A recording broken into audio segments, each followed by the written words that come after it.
Hello, I am a single woman in my 60s. Since childhood, I held on to the belief in a reciprocal philosophy, thinking that my hard work and dedication would be met with equal effort in return. This mindset extended to my relationships, where I believed treating others kindly would result in receiving kindness in return. Even after marriage, I continued to hold this belief, assuming that by being considerate to my husband, he would reciprocate. In today's world, women aren't expected to sacrifice as much, but during my era, societal expectations were different.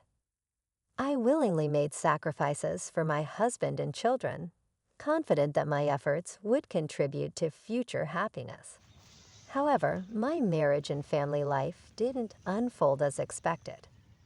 Despite my early mornings and diligent work for the family, complaints and mistakes overshadowed appreciation. At that time, no one mandated that I live this way.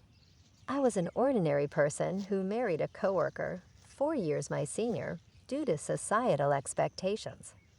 Despite the societal norms for married women to quit their jobs, I became a full-time housewife after giving birth to my daughter. I had no regrets. I believed it was a natural course of action for family life.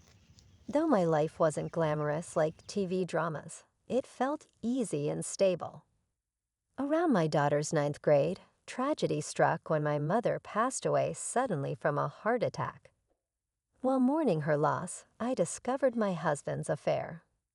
In the midst of my grief, he found joy elsewhere, becoming uncaring and eventually demanding a divorce. Despite my determination to avoid divorce, my husband's behavior became unbearable. Divorce wasn't as socially acceptable back then, and despite an irresponsible and unkind husband, I resisted the idea. Looking back, I realized I idealized my marriage, but more was at stake. My daughter, witnessing the turmoil, felt the impact. Despite my refusal to divorce, I found myself in a deeply miserable situation. During a heated argument about our impending divorce, my father unexpectedly visited. Witnessing the distress in our relationship, he offered me a place to live and encouraged me to leave my husband, taking my daughter with me. Having recently lost his wife and observed his daughter in an unhappy marriage, my father convinced me that persisting in such a difficult situation was futile. Feeling the weight of his concern, I yielded to my husband's request for a divorce. In return, my husband provided me with $3,000 in cash. With my father's support, I secured a two-bedroom townhouse to live in with my daughter. Starting anew, I anticipated the need to work hard to support my daughter, fearing judgment from society for being a divorced woman with a daughter. This concern was particularly heightened as my daughter entered adolescence. During this challenging period, my daughter expressed typical desires of her age, lamenting the perceived consequences of her parents' divorce. Despite the emotional hurt, I knew I couldn't dwell on them forever. Determined to provide for my daughter, I embarked on the journey of seeking stable employment. However, being an older divorced woman with a child made securing a job challenging. Undeterred, I took on multiple part-time and nighttime jobs, even engaging in freelance work at home whenever possible. As time passed, my daughter advanced to her senior year of high school. Despite financial constraints, she excelled academically, finding her own way to thrive. Motivated by my desire to ensure her future, I secured a job at a 24-hour restaurant, working 12-hour shifts. Two-thirds of my earnings were diligently saved for her college tuition.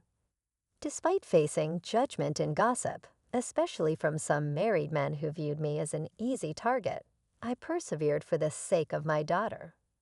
The sacrifices were numerous, but my goal was to provide her with opportunities I never had. As she approached adulthood, I hoped she would understand the struggles I faced in raising her and making a living. Reflecting on these challenges, I realized that having a daughter made my situation both more arduous and meaningful. She became my anchor, giving me the strength to endure and persevere through life's challenges. I held on to the belief that in the future, my grown daughter and I would share stories about the hardships we faced and take pride in our resilience. A year later, my daughter's outstanding performance in the Southeast exams earned her admission to Harvard. University was a moment of immense joy that made all the previous struggles worthwhile. As she embarked on her college journey, I felt a mix of pride and emptiness. Though I had managed to provide for her education and housing, the absence of her daily presence at home left a void. We maintained close contact through phone calls, and during the initial months of her independence, our bond deepened. Her newfound affection and connection were a source of comfort, and I cherished our evolving relationship. Despite the challenges, my daughter graduated from college without financial setbacks, fulfilling a dream we had worked hard to achieve. Anticipating that we could live together again, I was surprised when she secured a job at a defense corporation and chose to live independently. To support her, I took out a bank loan and contributed to the down payment for a condo near her workplace. While I aged and embraced a more unassuming appearance, my daughter thrived as a fashionable career woman. Witnessing her success brought immense happiness, reinforcing the idea that my sacrifices had borne fruit. I found contentment in her achievements, understanding the sentiment of people who say they forget hunger in moments of joy. Despite the financial support throughout her college years, the prospect of her wedding became a new financial responsibility. People questioned why I continued to struggle when my daughter was capable of self-sufficiency. However, I was determined to contribute to her wedding expenses to prevent any condescension from her future in-laws. The belief that sacrificing for her happiness would bring joy to both of us fueled my resilience. On the other hand, as my daughter dated, I noticed a growing distance between us. Initially hurt, I recognized that her adult life and relationships rightfully took precedence. I patiently waited for her to mature and open up to me, understanding that priorities shift during this phase of life. However, on her 27th birthday, I looked forward to celebrating with her. Yet she made it clear that she had plans with someone named Michael, and dismissed any preparations. While she may have intended to convey that I needn't go to any trouble, I couldn't help but feel hurt. It was her birthday, a day that held immense significance for me as the day she was born, and her apparent indifference stung deeply. It was challenging to comprehend why my daughter considered spending money on her birthday a waste, given the tight budget. Despite her intelligence, her understanding of her own mother seemed distant. Despite my hurt feelings, I understood she was my only daughter, and I wanted to see her briefly on her birthday, even if it meant taking a day off work. On that day, I meticulously paid attention to my appearance before going to her workplace. However, what awaited me was an unexpected and emotionally charged encounter. In the company lobby, I saw my ex-husband with his mistress, individuals I never wished to see again. I doubted how he found out and came there. Frantically, I called my daughter, only to be abruptly hung up on as she claimed to be busy with a meeting. Feeling dumbfounded, I turned around, only to hear my daughter happily calling her dad and embracing him with a bright smile. Her boyfriend seemed familiar with my ex-husband and his wife, adding to my fury. In that moment, I felt betrayed, as if the whole world conspired against me. Drained of meaning, I hastily left the scene. Reflecting on that day, I felt the desire to confront my daughter and ex-husband, but an overwhelming urge to escape prevailed. Despite my inner turmoil, I couldn't muster the courage to call my daughter. Unexpectedly, my daughter showed up at home one day, announcing her decision to get married and handing me an invitation card. The surprise turned into shock when I saw the names on the card. Although she was my daughter, I felt an intense urge to throw her out of the house. I questioned how she, my own daughter, could present such an invitation. I confronted her, expressing my hurt at being treated like a guest at her wedding, emphasizing my role as her mother. In response, my daughter apologized, stating she felt she had no choice. Despite her desire to marry Michael, she faced scrutiny from his parents over every detail about her. The situation left me grappling with complex emotions, torn between hurt and the desire to understand my daughter's perspective on her life-changing decision. The revelation from my daughter about her concerns regarding my divorce past and the challenges of being a single mother struck me deeply. She explained that revealing this truth could jeopardize her chances of marrying her boyfriend, as her potential in-laws might disapprove. In the face of this revelation, I couldn't help but express my frustration, reminding her of the sacrifices and struggles I endured to raise her, working at a restaurant and funding her education. My daughter's response, however, stunned me. She dismissed the past, stating that her father and his new partner, the woman who played a role in breaking our family, had already met with her future in-laws. In her perspective, the present was what mattered most, and she prioritized her desire for a comfortable life over the difficulties we faced before. Feeling hurt and regretful, I spoke harshly to her for the first time in my life, expressing my disappointment in her attitude. In turn, she suggested that if I wanted to drop her from my life, I should repay her for the money I spent raising her. This exchange led to a heated argument, and she left my house in anger, proclaiming that we were now strangers. Devastated by the turn of events, I questioned the purpose of saving money for her wedding. I felt a deep sadness when I looked at the wedding invitation she had left behind, with a different name printed where mine should have been. 3 years later, I received news that my father, who had been living independently to avoid burdening me, had fallen ill. Sadly, I learned about his condition only after his passing. The realization of being a poor daughter to him hit me hard. A few months later, I inherited a small condo where he had lived, a bittersweet reminder of the family ties and struggles that shaped my life. Upon realizing that I had money saved for my daughter's wedding in the savings account, I decided it was time to live for myself. Even if it seems somewhat late in life, I pondered the idea that in today's world, trusting only one child and sacrificing for them might not be the most fulfilling path.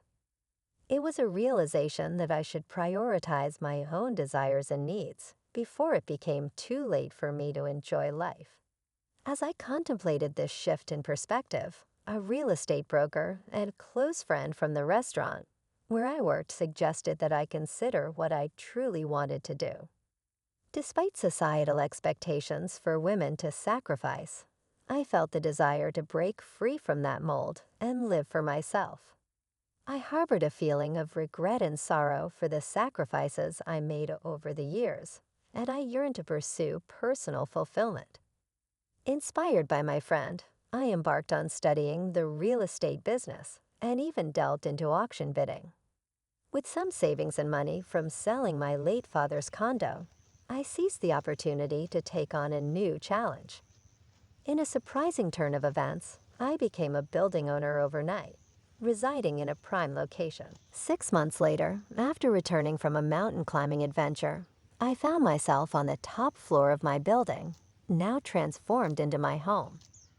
Unexpectedly, someone knocked on my door. I debated whether to pretend not to be home due to fatigue, but curiosity prevailed, and I opened the door to find my pregnant daughter with a chubby-cheeked toddler in her arms. Tearful and distressed, she explained that she had been deceived by her husband, who turned violent and had affairs. Facing impending childbirth and raising her young daughter, she sought refuge with me. Despite my initial shock and the lingering hurt from our previous arguments, I couldn't turn my back on my daughter. In need, she revealed that she had heard about my newfound success in real estate and wanted assistance. Despite the painful history between us, she pleaded for help, pointing out that she had a share in the money I had acquired from my wedding savings and inheritance.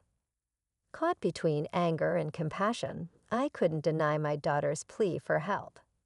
Despite her past actions, I recognized the vulnerability in her situation and knew that, as a mother, I couldn't turn her away. The complexities of our relationship prompted me to grapple with the tangled emotions of love, disappointment, and the inevitability of family ties. I confronted her, saying I was the one who saved money for your education and your wedding, but you told me to get out of your life. Do I need to give you money now? I only said that, but I didn't get any money back from you. It seems that in front of money, there is no use for the bond between a parent and a child. Now that you have money, you don't need a daughter, right?